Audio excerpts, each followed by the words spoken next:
episode of Eat, Chit, and Dice, a fortnightly podcast about board games and, well, sometimes food. Sometimes. Once or twice. Once or twice. I'm Jondi, and with me, as always, is... Hey, it's me, Jared. I'm here. And we are talking about Gencon excitement today. What? What? That's not what this says.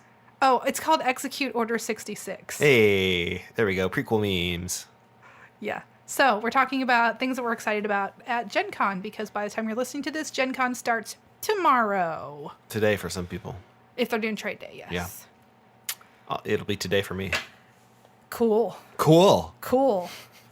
So we'll just jump right in there. Weird flex, but okay.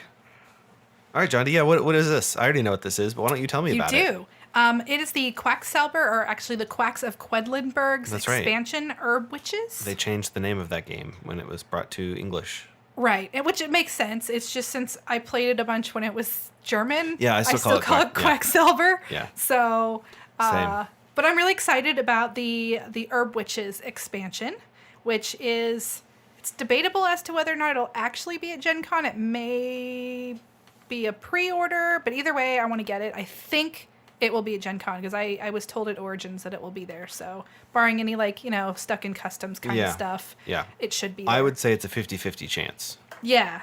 Or 60-40 that it won't be. Yeah, Here's what I will say. There is a chance that you will be able to buy a copy at the show and have it shipped to you. There's also a chance that you'll be able to buy a copy at the show. Full stop, end of sentence. Right. You never know. I mean, you got to understand when companies promise games at Gen Con, there's always... when they're new games, there's always the chance that they're late, stuck on a boat, stuck in customs, but whatever, right? It may or may not be there, but I'm super excited about it. It'll allow up to 5 players instead of 4, and it adds more ingredient books, which are the little things you get that let you do special stuff when you're drawing. Yeah. A new fool's herb, which I don't know what that means. I'm assuming, that'll be another blank, where if you draw it out, it's bad. Maybe. I'm betting that's what that is. And it will introduce herbal witches to add more variety. I don't know exactly what that means, but I'm super excited to find out what it means, because I really like the game a lot. Yes. So I also like Quacksalber. BGG is making extra bits for it. I don't know if they are bits that your chits fit into, the ones you can get on Etsy, but or if they're just plastic chunks with their stickers. Yeah, I'm not sure, but I believe that BGG will have those both for the base game and the expansion at Gen Con. So if you're a fan of the game, it's worth swinging by the BGG booth and taking a look at those. Yeah, you can get they're $50. Some bits upgrades.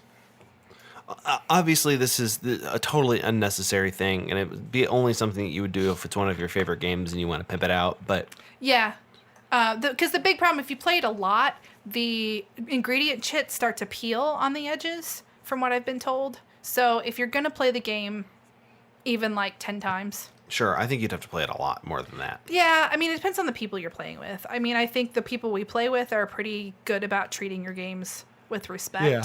But say if we were going to be taking it to board game events, I would probably pay the $50 to upgrade the game. That's fair, I guess. I really do think that it would take a lot of play. But a conversation that you had on Twitter seems to indicate that people are willing to pay $50 to $70 for a board game that they only play once. So who do I talk to about this? I don't remember. Oh, yes, I do remember that conversation. Yeah. And yes, that is true. How do we bring down the cost of games? I don't know. That was an interesting. They're so disposable now. I mean, it was an interesting conversation, but and basically the conversation was, if you're only going to play a game one time, why do you care so much about the components being really fancy or really nice or really good? Why don't people want to just get games that are a lower quality but be able to afford more games? Is kind of the debate that was going on. And when I weighed in, I said that I'm a sucker for the really nice components. When I get a game out that the cards are really nice or the components are really cool, I really like that. But they have a point in the fact that some of these games I'm only going to get out one time, and I paid $70-$80 for it. I've paid probably close to $200 for Dragoon, and I've played it a good amount of times, Yeah. but probably not $200 worth of times. So it's a really interesting debate, and if you have an opinion about that, you can tweet at us at Eat Chit and Dice on Twitter. Well, I mean, don't at me. That's what the kids say these days. Don't at me. Well, they Don't can at me. at us. Sure, fine. At me. Well, that was what John? What were you talking about? Quacks? The Quacks expansion. Okay, Yes. great. We got off on a little tangent. Yeah, just wanted to make sure. Yeah. Okay, John, you've played Las Vegas dice game, right? No. I feel like you have. It's a Ravensburger game where you have like the 6 casinos, and there's money cards attached, and you roll your dice, and you have to place one of the numbers. So like if you rolled 3 1s and like 5 6s, you have to place all the threes. I do have a recollection of that now. Okay, so there's a new version of that coming out that adds stuff from the Las Vegas Boulevard expansion that never received an official English release here in the States. Cool. It's called Las Vegas Royale, and it is significantly different from the original game. Okay. So in the original game, you would place the money cards so that there was like a minimum amount of money, Right. and then you'd be fighting over trying to not get ties and stuff. You'd be fighting over the casinos to try to have the majority, and then you would receive money based on if you had the majority. So Las Vegas Royale has all of that, but also there's other stuff you can do, and there's tiles that will be different every game that can sort of adjust the desirability of some of the casinos. Right. So like the 1s and 6s casinos are outliers on a dice bell curve. Okay. So maybe to make those more desirable, the 1 casino has some kind of tile that lets you roll twice or get an extra amount of money that you wouldn't have been able to get normally. I don't know, because there's a bunch of different tiles. Cool. But I mean, at its core, it's still Las Vegas. It's still going to be a super easy, super teachable game that you can teach in 3 minutes and play Well, I love forever. dice games, so Yes. It is very similar to Roll For It. If you haven't played the Las Vegas dice game, I but you've have played Roll For It. not played Roll For It. Okay, well, it's similar. It's not exactly the same, Right, but right. it's the same kind of idea. I think probably more people have played Roll For It than have played Las Vegas, but I don't would know make that that's sense. true. Who knows? I'm sure I could look at some statistics, some plays that are logged on BGG and make some assumptions about it. If you wanted to. Mm-hmm. I mean, if you wanted to take the time. But basically, here's how the game would work. Every player has 8 dice of a different color. You roll all of your dice. You have to choose some number. So all of the dice of a specific number, 1 through 6, have to be placed. You want to try to get the most amount of money, but also you have to strategically decide, okay, do I want to put all of my dice on this 3 casino, or do I want to try to spread out and maybe get more than 1 casino? Right. It includes 12 expansion tiles, so you can kind of mix and match the casinos a little bit, and the tiles have special abilities, so when you place dice on them, you can activate those abilities. So I think it changes it quite a bit, and also one of the dice now is oversized and counts as 2 dice, Cool. so you can kind of throw your weight around, I guess. I don't know exactly what the point of that Could is. be a but high roller. yeah, I think that's what I don't know. The theme of this game's not really anything, but and it comes with chips, like poker chips that you can use to do special stuff as Okay. well. Okay. Depending on, maybe you've got a tile that lets you get a poker chip and trade it in for a reroll or something. I don't know exactly what it would do, but that's the basic idea. I don't think that the price of this is fair. I've seen it quoted $45, and see, I I think love this dice is more games, like but a that's kind $35 of a- game. Yeah, 45 is maybe more than I'm willing to pay even for a dice game that I like. Yeah. So there would have to be some really, really, going back to that conversation, really good components to justify 45, and I'd still probably hesitate. Yeah, I think I'll wait a little bit. Now, if I go look at it at the show and they're like, hey, if you pre-order or buy it now, you'll get all this bonus stuff that you can't get anywhere else. Well, then I'd be That'll like, sweeten the pot. Yeah. But if it's literally just the exact same thing as something that I can buy in a store, I can wait. Like get it at your friendly local game store or on Miniature Market or Amazon. Not a sponsor. No. Although, Jeff Bezos, if you're listening, which you're not, but if you are. Yeah. So that should be at Gencon. Everything that I've seen indicates that it may, in fact, be available now at some stores. Cool. Depending on if so you can look for it at your friendly local game store. There's like also those Gencon. Not now for us, but now for the listeners. Right. There's also a bunch of stores that are participating in something new called Gencon, like pop-up or something. Yes, John T. So that's right. In celebration of Gen Can't. Yes. You can maybe go to, I think there's like 50 or 100 stores. There's like 50 or 100. It's like a handful of stores. I think if I remember right, most of them were in more metropolitan areas. Yes, and most of them were not anywhere around Gen Indianapolis, Con. because So, that kind of defeats the point. Right. Although I think there is one store in Indianapolis that's doing it, which kind of confused me because except for maybe there's people that wanted to go, but the 4-day badges sold out or something. I don't know. But I yeah, couldn't tell you what the basically logic it's is. kind of a Gen Can't that's going to be sponsored by Gen Con at various friendly local game stores. So and there'll be a selection of some of the Gen Con releases that you can get yes, right then and there. So I believe if you go to Gen Con's website, you can search and find if any stores close to you are participating. And I don't know that this game. I know we use this game as a segue into this, but I don't know that Las Vegas Royale is one of those games. No, it just reminded me whenever you were talking about it possibly being Yeah. available. So, just reminded me that Gen Con's doing that, and I think it's kind of cool. It is. It is. It's nice for some people that can't or don't want to deal with it. Yeah. It's a lot. It's a lot to deal with. Yeah, it sometimes is a lot to deal with. You are absolutely correct. Yeah. So, all right, Vegas. What's it called? Vegas. Las Vegas Royale. All right. Cool. Moving on. I not too long ago got to play the Teotihuacan game, and I think it's really cool. It's a when you're learning it, it's kind of a complicated worker placement. There's a lot going on. There's a lot going on. And so when you're first learning the game, it seems really overwhelming.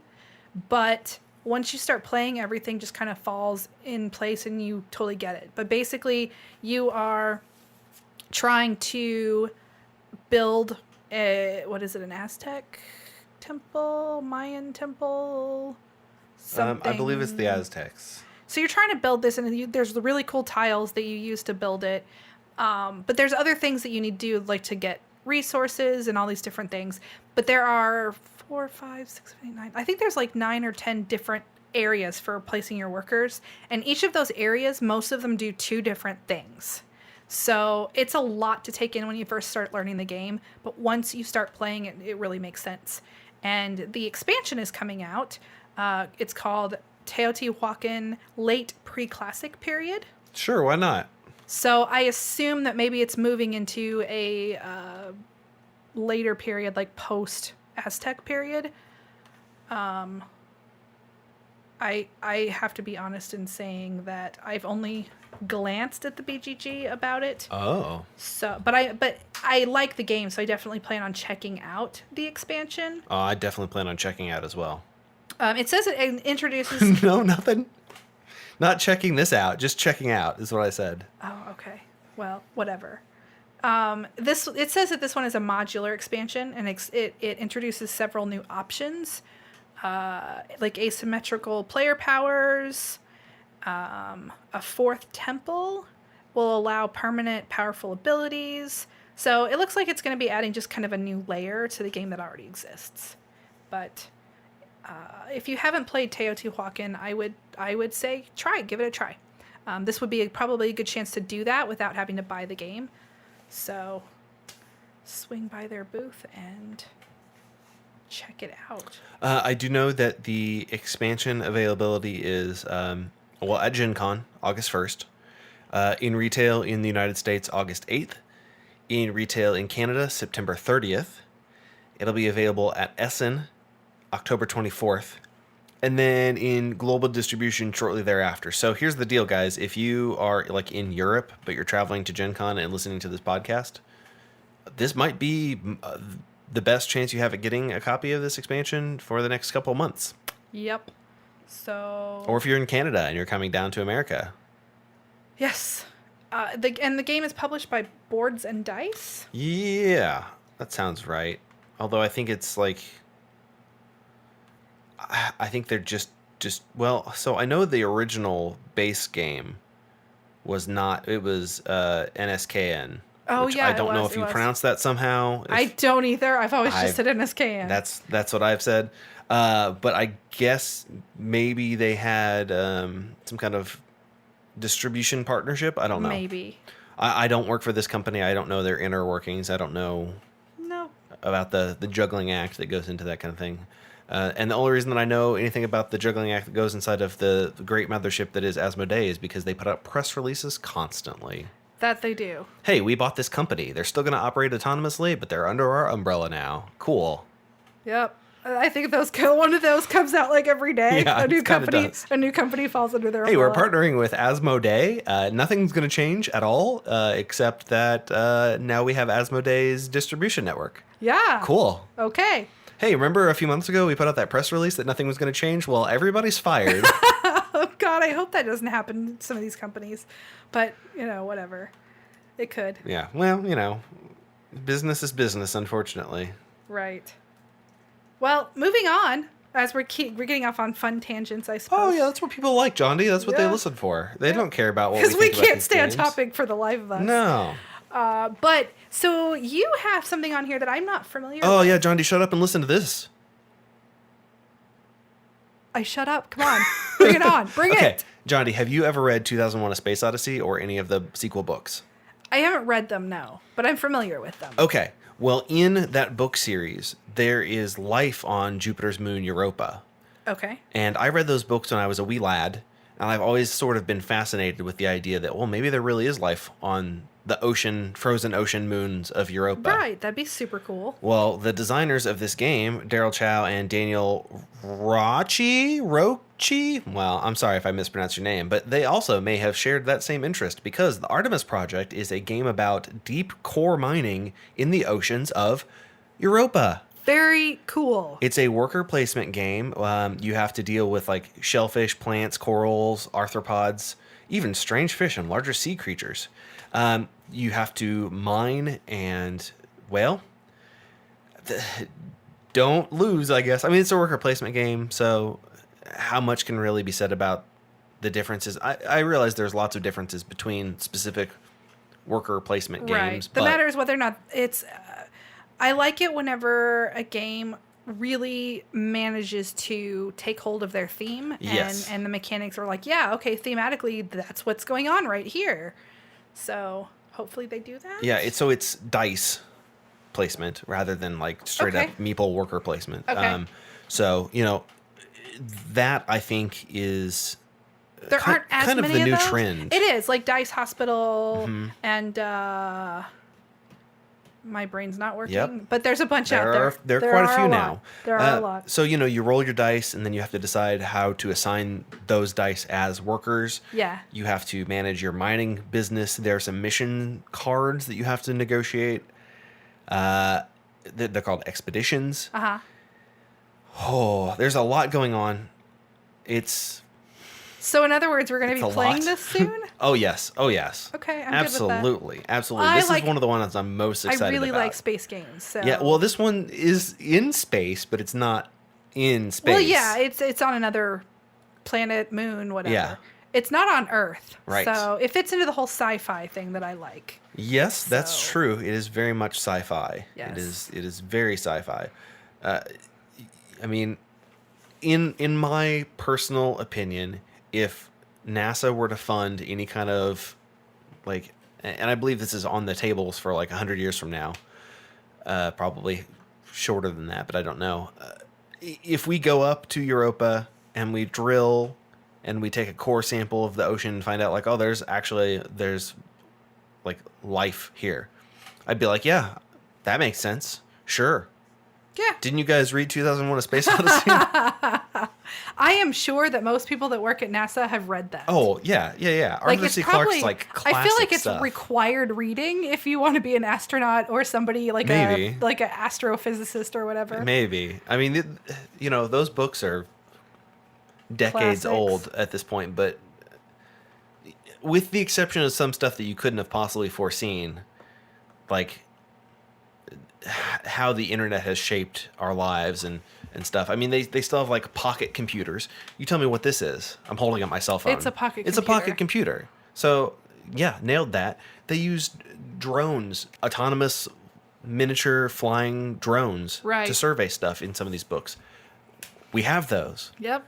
Now, there's some stuff in those books that people still carry briefcases, and they have larger than this laptop display screens that they have to have that are solid state electronics. We don't have any of that crap anymore. We got rid of that stuff in the 70s. As far as briefcases go, people still carry People still messenger carry bags, briefcases, but backpacks. yeah, they're not straight up like leather briefcases anymore. Right, I right. can't tell you the last time I saw someone carrying one of those that wasn't at the courthouse. I think if I saw someone carrying one of those, I'd be worried that there's a bomb in it. Yeah, a bomb or a large sack of money. Right. They're like, oh, this guy's going to a drop. He's gonna be like, "Here's the money." He's got a bunch of diamonds in there. Like He's gonna go I don't meet know. the mob or Yeah. something. Yeah. But getting back to the Artemis Project, I think this is probably one of the games that I'm most excited about. Well, cool. I'm excited to play it with you because I mean, anytime one of us are excited about a game, our game experience is just that much better. Yeah, and this was on Kickstarter. Were you But- a backer?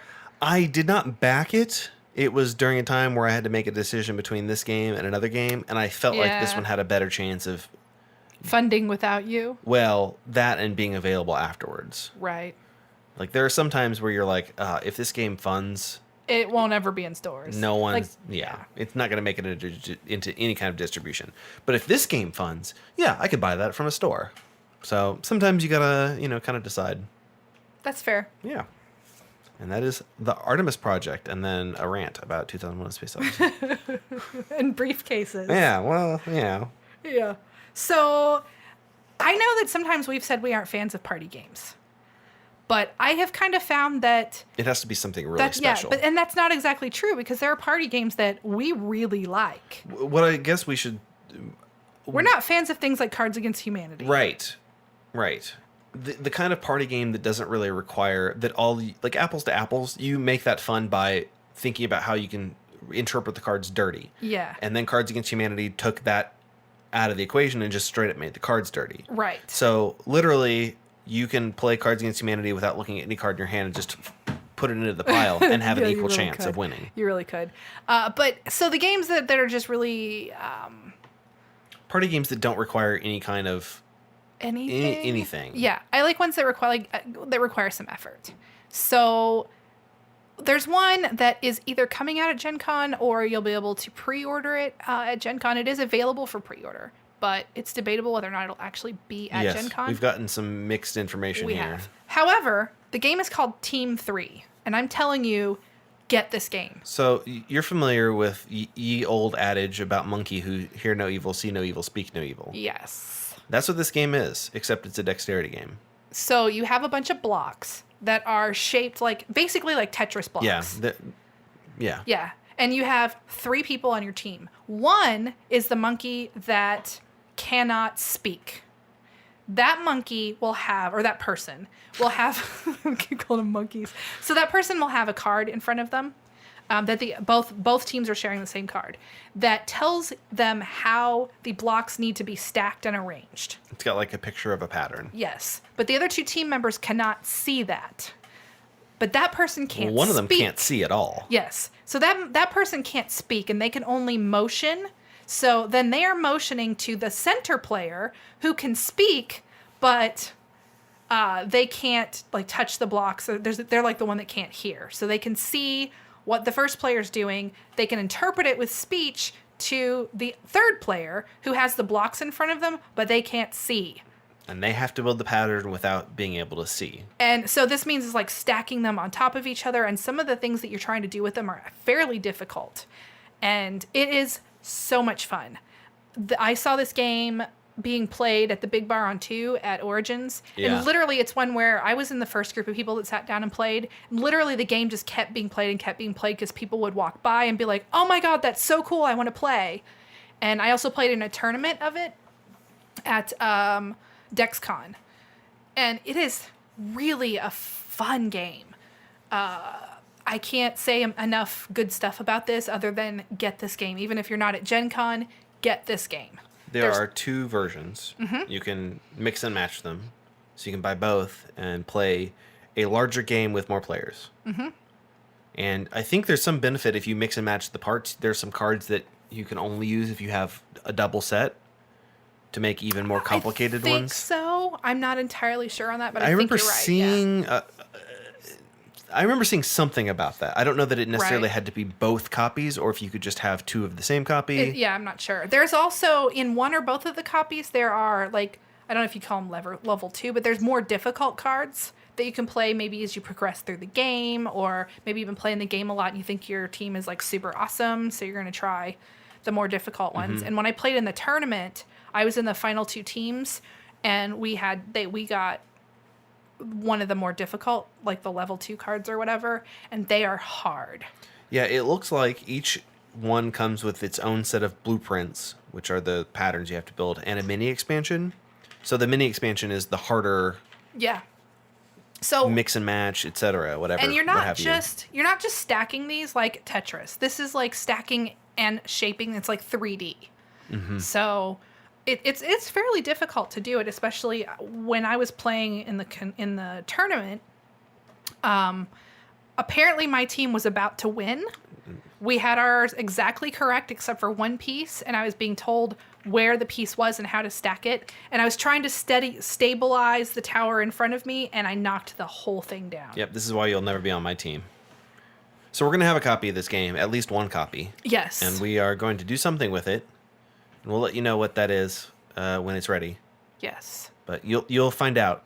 You will find out. Yes, absolutely. So yeah, just this is I always say we always say we're not your mom, we're not your dad, but this one seriously I am. just go get this game. No, I'm your mom. Go buy this game. Yeah, go buy this game. It's from Brain Games. You're not my real dad. You can't tell me what to do. Hey, so John D, while we're on the discussion of dexterity type games, what would you say if you were playing a train game with pick up and deliver, point to point movement, but it's dexterity?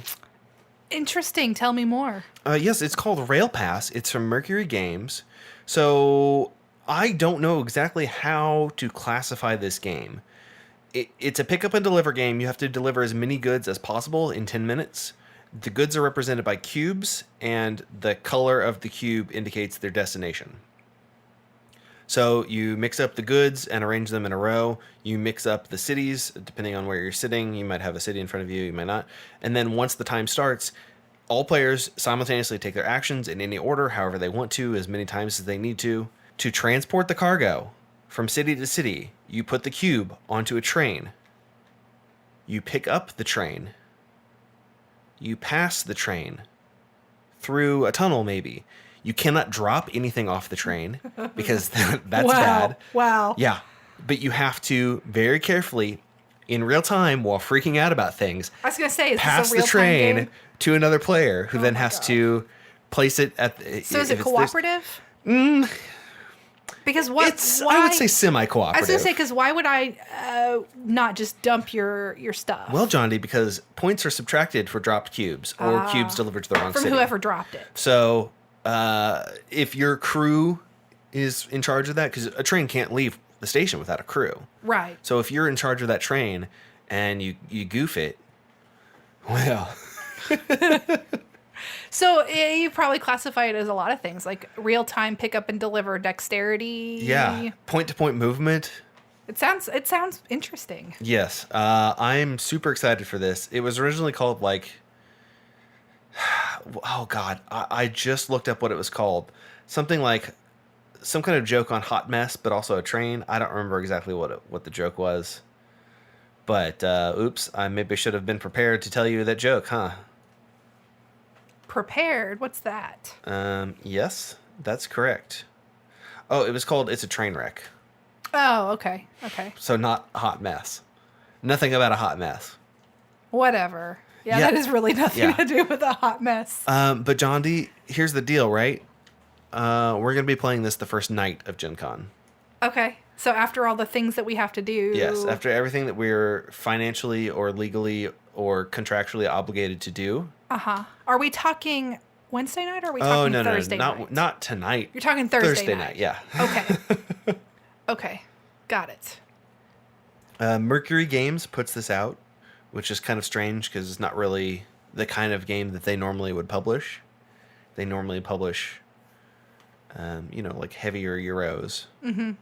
But, woof. This... I can't say enough about how excited I am for this game, other than I really, really want to get a video of John D trying to play this game and just I'm going to freaking rage out. quit. I will probably rage quit. I mean, it sounds fun, but come on, let's face it. That sounds like one that's going to just freak me out. Yeah, I So- also agree. So, especially at the end of a day of Gen Con. Mm-hmm. Yeah, I think we should definitely make a video of that. Yeah, John D. I'm really excited for this game. It has several aspects of the kind of game that I'm into, Right. and it's mixing them with trains. So like, a dexterity game, cool. Yeah. It's trains, cool. You have to like move cubes around Oh my God. between cities. So, cool. How do especially you do that? considering You my pass the train? current- Cool. Considering my current like back problems, Oh, yeah. my dexterity is Yeah. really bad because I have a nerve problem right now. Well, don't spill the train. If this is a team thing, I feel sorry for anybody that's on my team. Tunnels and bridges, John D. You can't screw up on the tunnels and Oh, bridge. man. I'm gonna get mad and rage Yeah, quit. it's gonna be really great. I'm super excited. Are you more excited about me rage quitting? Yes. Or okay. No, I'm excited about the game. I'm excited to play the game. I really think this is going to be one of my new favorites, but also I'm really excited for you to struggle through me yelling at you to pass the cubes to me. Which you will. Which will make me more angry and I'll end up yelling at you. And it will be a debacle and it probably will be quite entertaining. Yeah. So yes, I highly think we should make a video. Yeah, and that's called Rail Pass. As far as I know, this will be the first appearance of it anywhere. So outside of like some prototypes and stuff. Right. So that should be really cool. Hopefully we'll get a video out of that pretty quickly. Yeah. Sounds cool to me. Rail Pass. What's this, John D? I know you keep talking about it, but it doesn't seem... Sell me on this next game that you picked out here. Woolly Whammoth. It's coming out from Smirk and Dagger. And in Smirk and Dagger tradition, it does have a little bit of Take That Yep. available in it. Yeah, all of the Smirk and Dagger games have some kind of backstabby element. Yes. So this one, it's not as backstabby. But, so basically, you're a caveman, and you have to hunt to feed your tribe, right? Right. And I know how that worked back then. It was distance, you got them tired, and you backed them off a cliff, and then they fell, and Exactly, right? and they splattered. So, yeah, that's what you're doing in this game, is you're trying to... Or into a mammoth pit. They used pits a lot, too. You're trying to push the mammoth off the edge of the cliff. But you don't want to go over the edge of the cliff with the mammoth. Right, that'd be bad. That would be bad. Then you couldn't eat the mammoth because Right. you'd be dead. You also don't want to get stuck in a tar pit. Right? And sometimes the mammoths are going to get ticked off and they're going to charge at you. And you really don't want to be trampled by a big old mammoth, right? Sure. So the way the game works, first of all, it's got these player boards that are sliding. So they actually get longer as the game goes on because they kind of slide out, which is really a cool feature to me. I thought that was really neat when I saw the prototype. You have cards that have numbers on them, basically, and that's your tribe. And everybody plays one card. There's kind of a simultaneous. You choose a card, you play a card, but it's a number of how far you're going to move. But it's not just your number. It is all of the numbers that were played combined that you have to move. So it's always kind of a gamble on whether or not you want to play a big number or a small number and run yourself right off the end of a cliff. Right. It looks like there's negative numbers here as well.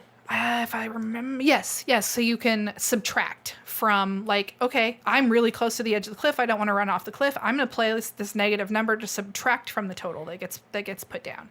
Okay. So there are two ways to win the game. It's either player elimination, last tribe standing kind of a thing, Or if you are the first team or first person to collect 6 meat tokens, then you also can win that way without the player elimination. Okay. So it's really easy to learn. It's really kind of just a fun, like I would say, like a filler game. It doesn't take very long to play, but it's really fun. And I think that like the sliding player board and the theme are just really just fun. I really liked the game. I had a lot of fun playing it. Okay. And that's Smirk and Dagger, they will only have 150 Okay. copies of it. So that's one where if you are interested in getting this one, Get there you'll fast. want to get there the first day. Yeah. Because they'll probably sell out. Yeah, to me, it doesn't sound like a game that's going to be a doorbuster that people are going to stampede the booth for. Probably But not. if But I you think, want this game, yeah. I would get there in the first day. Yeah, it's gotten some attention. Especially they have another game that's gotten a lot of attention, and I think that will be a doorbuster game. And with people going to the booth for the other game, Right, they they'll might pick see this this one up, too. one, and it's a good chance that the other game's called Shobu, and it's gotten a lot of attention from reviewers, from retail stores, and I think that one may end up being it's going to pull people into the booth, and that could cause people to also see the Woolly Whammoth, and Woolly Whammoth has a lot of table appeal. Okay. So Cool. John D., you know this, and I'm sure some of our listeners know this. I have a problem, yeah. and that problem, well, one of those problems is that I collect the Funko bobbleheads. Oh my God, you do. There's so many. Uh-huh.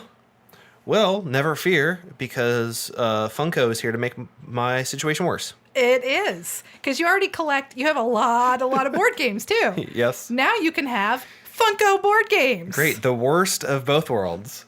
So a few months ago, several months ago, actually, Funko, known for its collectible vinyl bobbleheads and other things, purchased some amount of stake in Prospero Hall. And they have made a board game, guys. They've made Funkoverse Strategy Game, which is a game system, not a specific game. Ah, a game system, you ask? What does that mean? Well, my friends, do you know of HeroClix? Or Yes. of Dice Masters? Yep. Or of any of those mix and match property games? Well, here's the deal. Now you can team up. That's right, team up your favorite Golden Girls characters, Rick and Morty characters, Batman So do you use characters. actual Funkos, or are they going to be like small pieces? They are actual Funko Pops. Because shut up, I want to But play I- with Golden Girls. I don't. Here's full disclosure. To me, on these pictures of what I have seen, they look like they're full size. Okay. If they are full size, and what they say is true, that there are exclusive Funko Pops in these games, oh God, guys. So here's the problem, right? So in order to somewhat control the people buying these to flip them at Gencon, Right. there is, and I won't tell you what it is. I'm going to make you do detective work because I don't want this to get out of hand. No, don't. Yeah, you have no, to I'm not going them to tell what them, Johnny. Oh my God. I had to find this out on my own. Okay. Everybody else has to find this out on their own. If you Okay. want a copy of this game to purchase at Gen Con, There's a thing you have there's to something do. you have to do. If you want to know what that is, you can check Funko's Twitter, their Facebook. You can probably just search Funko. You can figure that out. Here's the problem, right, John D? Help, please. Please help. There's going to be 4 character sets and 2 character sets. Oh my God.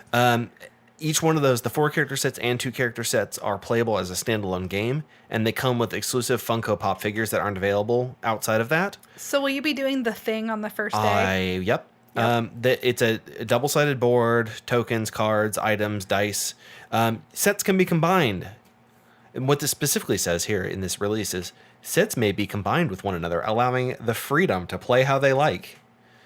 I want to play the Golden Girls. Yeah, that's Like seriously, if that's an option, I'm yeah. sold. The Golden Girls set, it looks like, is a 2-pack set. The Rick and Morty is a 2-pack. Yeah, I don't care about Rick and Morty. The Batman is a 4-pack. Well, I don't know. There's 3 of them. It has to be a 4-pack. Okay, so here's what you're gonna do. You're Is it gonna Harry do the Potter? thing. You're gonna do the thing. Yeah. Come back and tell me if you think I'll like it, and Oh, if so, I'm Johnny. buying Golden Girls. Why even wait? Why not just... Oh.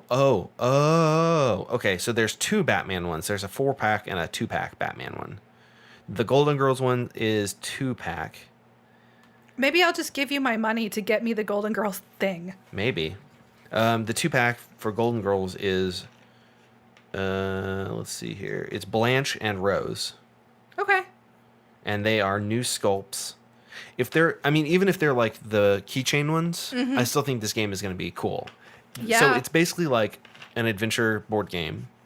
Kind of like, I would say, the idea of HeroClix mixed with like a kid's version of Descent or Gloomhaven or one of those. Okay. Not necessarily that it's a for kids game, but obviously Right. they've simplified these rules since they're appealing to the pop collectors. Right. Well, okay, so I'm available after 2:30 every day. I might just go do the thing. Yeah, you Yeah. could just go check it out, John D. And I could. It's weird. I'm gonna have time to do stuff Yeah, at this that is Gencon. weird. I know, right? That is really weird. Super weird. I don't know what of these will be available at Gen Con, but I want the Golden Girls. I want the Golden Girls so bad. There's a 4-pack Harry Potter. There's a 2-pack Harry Potter. There's the Batman ones. Don't there's, care about those. Just want the Golden Girls. I want the Harry Potter one. I want the Golden Girls one. I've been rewatching and Golden Morty Girls one. lately, so that makes me want it even more. Do you think that they will make available at all the butler from the first episode who disappeared and was never spoken about ever again? I doubt it. Do you remember that episode? Okay. I know we go for like a family-friendly kind of thing here, but I'm going to try to use some specific terms Okay.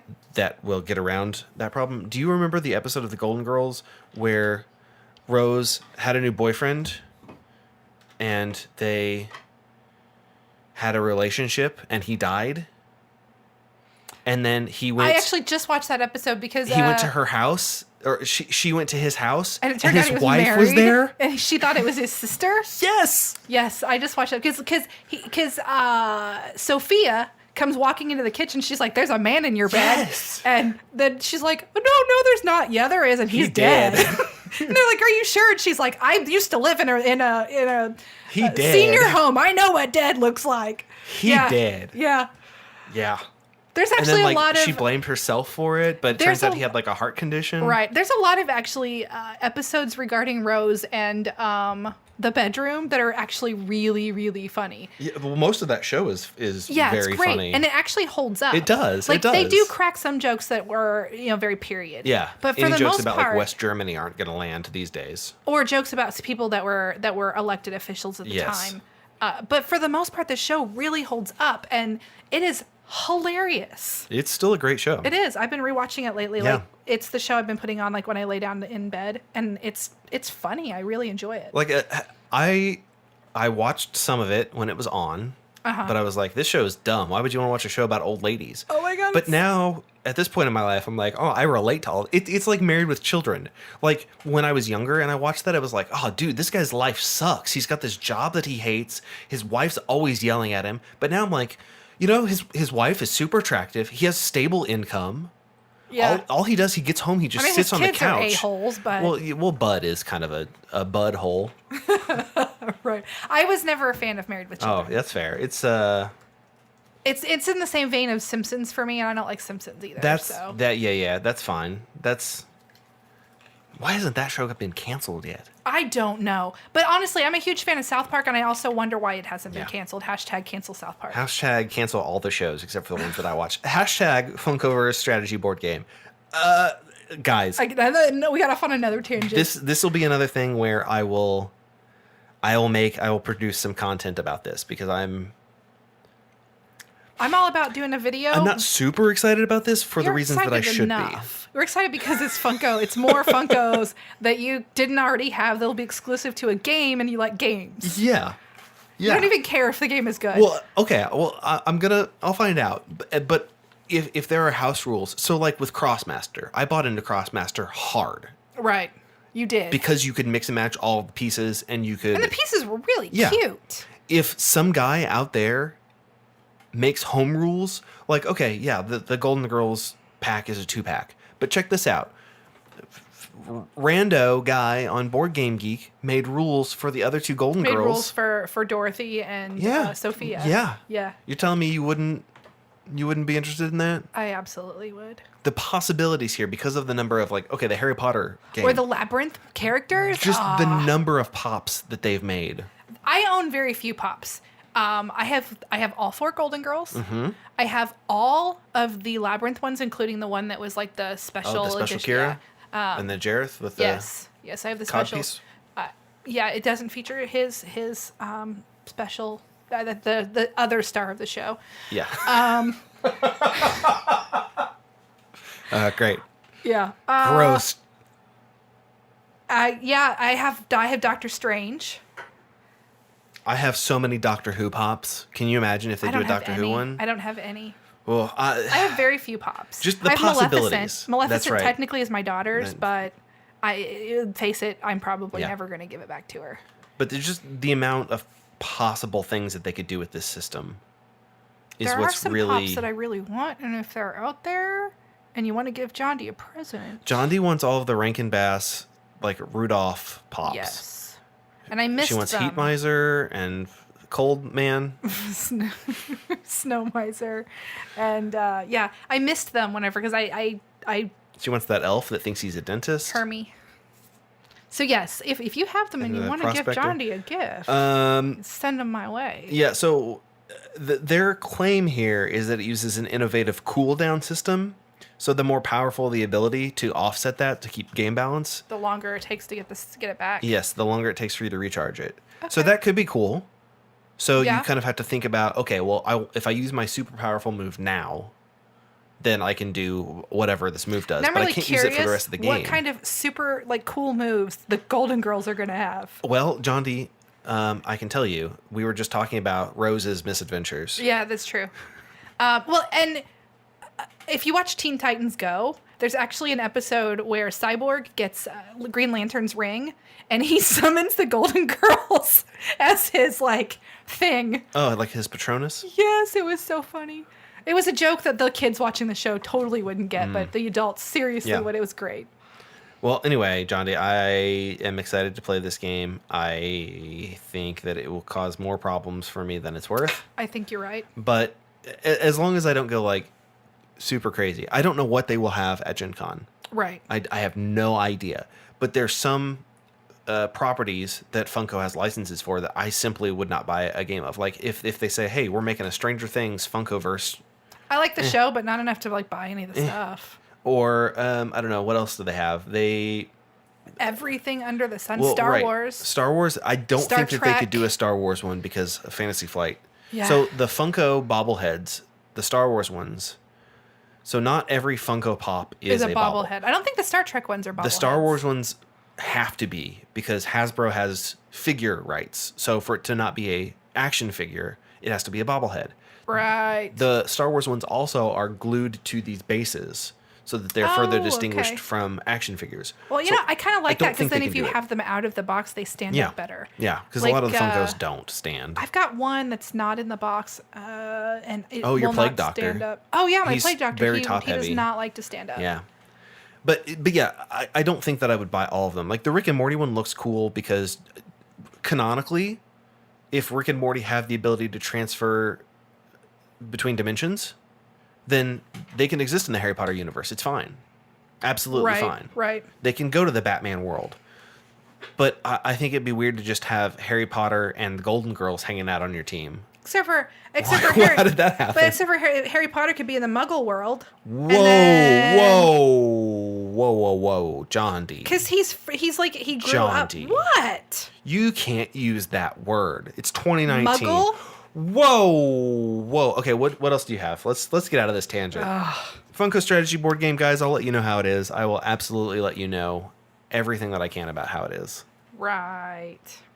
And then this next one, John D has one that we're both kind of excited for. Yes. Now this is not a brand new game. This is a reprint. Yes. But it's a game that I think didn't get a lot of attention the first time around. Obviously the first printing sold out. Yeah. But I don't think as far as buzzwords, I don't think it's gotten a huge buzz, and it should. It's called Underwater Cities. Mm-hmm. And it's a resource management. Yeah, it's basically a resource management, hand management game, but it's huge, and it's like a 3-hour long game, and it's really cool. I've played it That's once. right. It's a 3-hour game. John D, who famously refuses to play any long games because she's afraid that she'll get bored, wants this game. Yeah. That should tell you that this is a good game. It is. It really is. I've played it. The fact that she played through and wants to own a game that is 3 hours long. Yes. Now, I constantly will play games that are 3 hours. The time that I played it, it probably lasted even longer than it should have because we were all drinking. And I still want the game. So that says a lot about this game. Like, I'm doing a kind of like, kind of side dig here at John D, but also I'm talking at this game. You're not wrong. But yeah, the game, it says, even the publisher says 30 to 45 minutes per player. So if you're playing a 4-player game, that sounds great to me. I love this game, so I will totally play it. It was a lot of fun. So if you guys listen to us regularly, we actually have a underwater scuba episode coming up later, and I don't remember, September. Sometime, I don't know. We've got all our production people, planning this stuff. Yeah. So basically, this game it does have a modular board. And you're trying to build literally underwater cities. That's why it's called Underwater Cities. And there's like these domes, actual domes that you get to put on the board, and you have to collect them. You have to connect them in order to build more. And you have to gather up like certain resources that you need, and it's actually really difficult. It's an engine builder as well. It's worker placement. Yeah. It's really a great game. So if you haven't card placement, I guess, but if you haven't played this game or haven't seen it, and you're at Gencon, take a moment to go over to the Rio Grande booth and look at this game. No, John D, they have to wait until we've purchased our copies and then go look at it. And then you can go look at it. Yes. That's one I'll probably pick up Thursday, so you can go Friday. Yeah. I love the pieces in here. Oh, I do too. The little submarines. Every player what am I trying to say? Every player color has different designs for the submarines because they represent different like nations, I guess, companies. I don't know exactly. It says the really players cool. represent the most powerful brains in the world, right? But that have been nominated due to overpopulation of the Earth to establish the best and most livable underwater areas as possible. I don't know that we're going to be able to produce any content about this game. It would be hard for a 3-hour game. But we will. We'll talk about it for sure. We will talk about it in an upcoming. And post pictures and all that fun stuff. So definitely, if you're at Gen Con, go look at this game. I don't know. Rio Grande doesn't usually have, demos out. Yeah, they have a demo area. They have a room that's not in the. They do. Not in the convention. I mean, it's in the convention center, but it's not in like the sales hall. And I don't know where it is this year because there will be stickers on the floor that will get you there. Now, whether or not those arrows point in the correct direction, as previous years have not. But yeah, just look at the floor, look for some banners. I'm sure you can find their room. Yeah. This game is amazing. And it plays really well at 2 players. So if you want to play a 2-hour game, check it out. Okay, so John D, other than those games, what else are you looking forward to at Gen Con? Like, I have on my list that I have to go to the Broken Token booth and get an organizer for Dinosaur Island so I can finally put the game away. Because, okay, I love games that come with a ton of parts, tons and tons of components, but also, guys, please make a way for me to put your game away. Dinosaur Island is not put away. I mean, we talked about that when we talked about the game. That you have to play the game of how the heck does this fit back into the box game after you play the game. Yeah. And seriously, if you got all the Kickstarter stuff, it's just.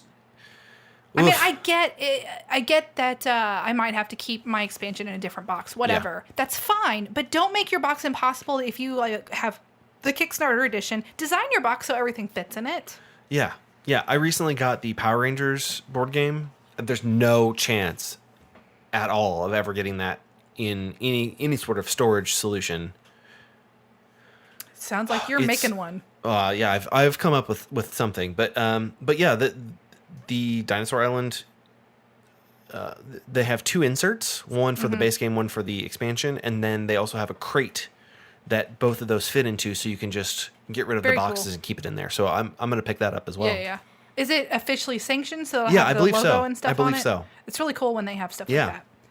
Some of the things I'm excited about aren't things I really want to talk about a lot, or they just kind of warrant a mention. Sure. So Queen Games has a roll and write version. Oh yes, of the Kickstarter Copenhagen. recently ended. Yeah, so it's not going to actually be there for sale at Gen Con, but it will be there for demo. See, that's interesting that they timed the Kickstarter.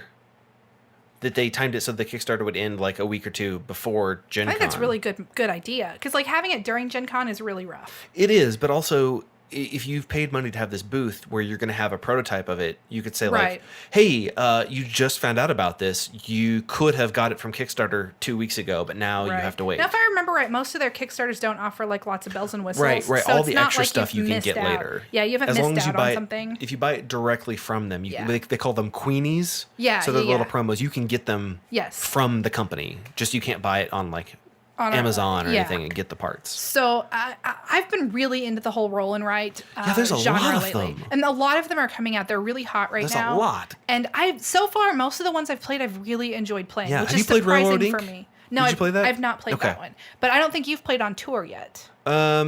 I have walked through it, but I have not played a full game. So yes, you're correct. I have not played it. There's a lot of really good roll and writes coming out, which we'll do an episode on roll and writes. We'll might have to do two, actually. There's so many of them. And it's a really great genre because I think people can learn them really quick. But that's off topic anyway. We'll do a thing. We'll do a whole thing. Yeah. I'm excited to check out the Copenhagen roll and write.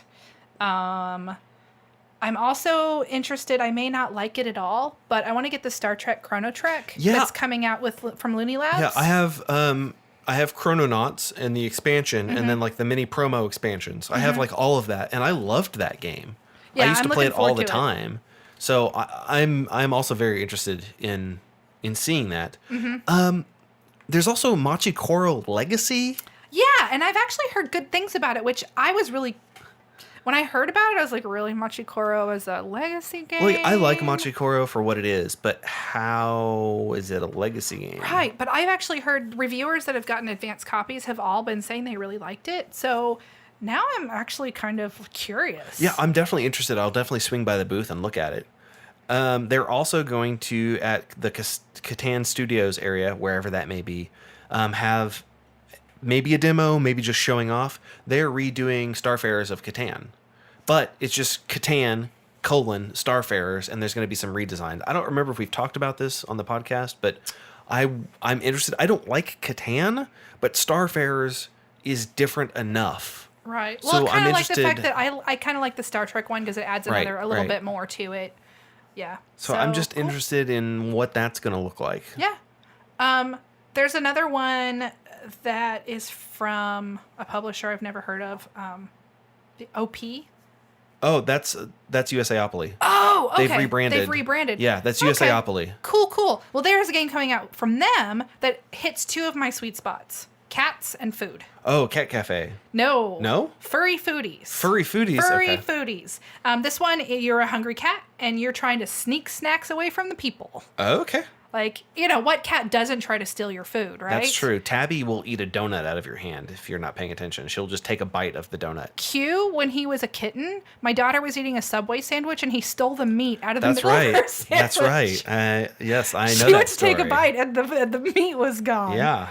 So, this one, the art is really like cute. It's kind of the anime-ish.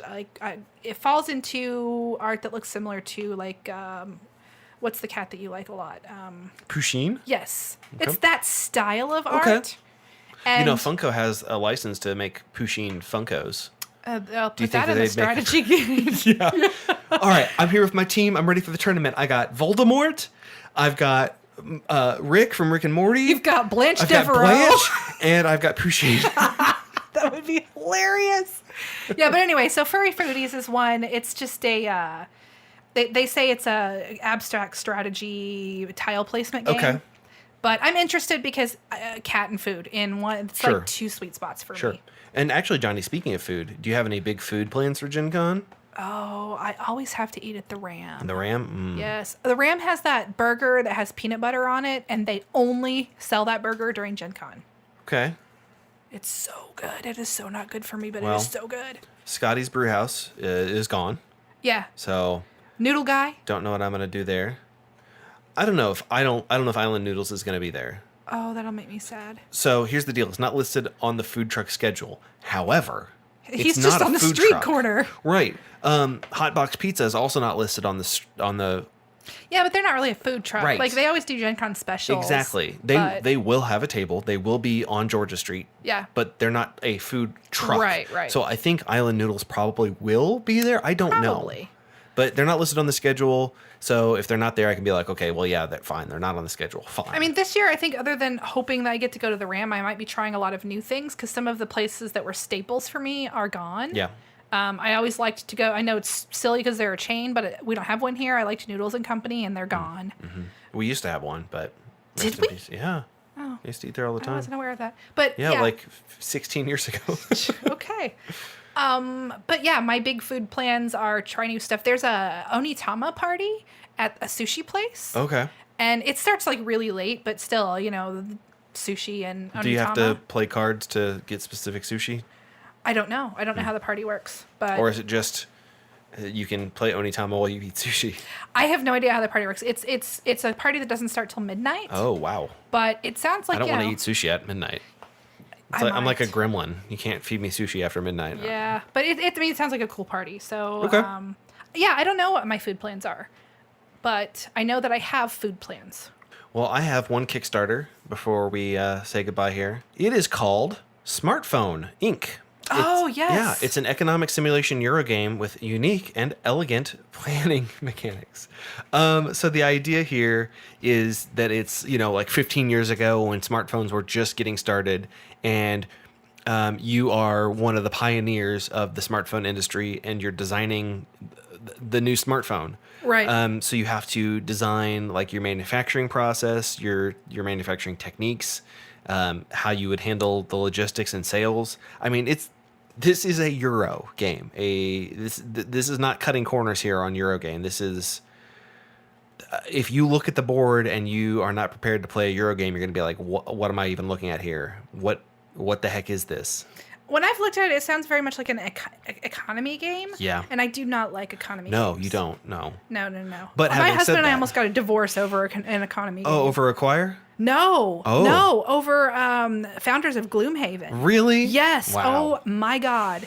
It took like 2 hours for me to collect all the stuff I needed for this one thing. He's sitting to the right of me, and he literally did it right before the turn I could have done it. I was ready to flip the table and tell him to sleep on the couch for like 5 months. Wow. I was so mad. Well, I love the art in this Smartphone Inky game because it's very, okay. I'm just going to say it what it is. It looks like iPad icons. Oh, okay. I mean, like you could say like, oh, it's not an iPad, it's a generic smartphone, but like they're very clearly using the Apple aesthetic here for some of this. It's fair. But yeah, you have to plan your moves, your business strategy for your turn. You set your pricing. You figure out how you're going to do the production. You can upgrade your productions. You can improve your processes. You can invest in technology research. You can invest in distribution and logistics. You can figure out your sales, and then you calculate your points. And surprisingly, the person with the most points wins. Can you believe it? I'm gonna make you play this. Okay. Johnny, have I ever picked a bad game? I mean, maybe once or twice, but. Well, you weren't the one that made me play Founders of Gloomhaven. That's right. I mean, I'll give it a whirl. I don't generally like economy games or heavy Euros. Okay. Some medium weight Euros and light Euros I like, so... I would call this a medium to heavy. So I may not like it, but I'll give it a whirl. Right. That's fair. But we'll have a link to that in the episode notes, or you can just look it up yourself. It's called Smartphone Inc., like Incorporated. And it's already super funded. Oh, yeah. Yeah. It's almost like quintupled funded. Yeah. I managed to grab the early bird, one of the that's early good. bird pledges. That's good. Apparently this is a second edition of a game that has been out for a while. I've never heard of it. I had never heard of it either. I didn't know that it existed, or I would have hunted it down. Right. I'm kind of glad I didn't, because now I'm getting the second edition with upgraded components and some stretch goals and stuff. Yeah, I'll try it. Yeah, it looks pretty cool. I mean, I'll try almost any game except for Twilight Imperium. Yeah, we'll work on that. We'll train you on underwater cities. Yeah, but Twilight Imperium goes from a 3-hour game to like a 7-hour game. Yeah, but John, you're having fun the whole time. Except if we play with your husband and then he'll commerce block you at the last second. You'll be like, I'm gonna. Yeah, he is not allowed to sit to the right of me ever again. Like, seriously, put him somewhere else. He is not sitting the player right before me because I will murder him.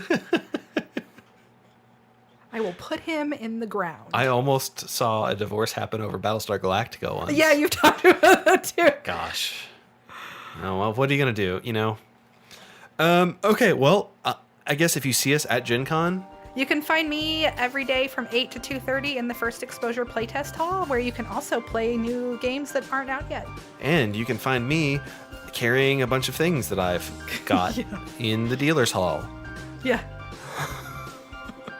So anyway, have fun at Gen Con if you're there. Have fun doing Gen Can't if you can't go. You know what, John? You don't tell them how to live their life. Maybe they don't want to have fun at Gen Con. Well, don't have fun. Whatever. Have a miserable time. Have a miserable time. Have a miserable time. And until next time... Tell them Jared sent you. Oh, until next time, you can eat shit and dice. Yes. Bye.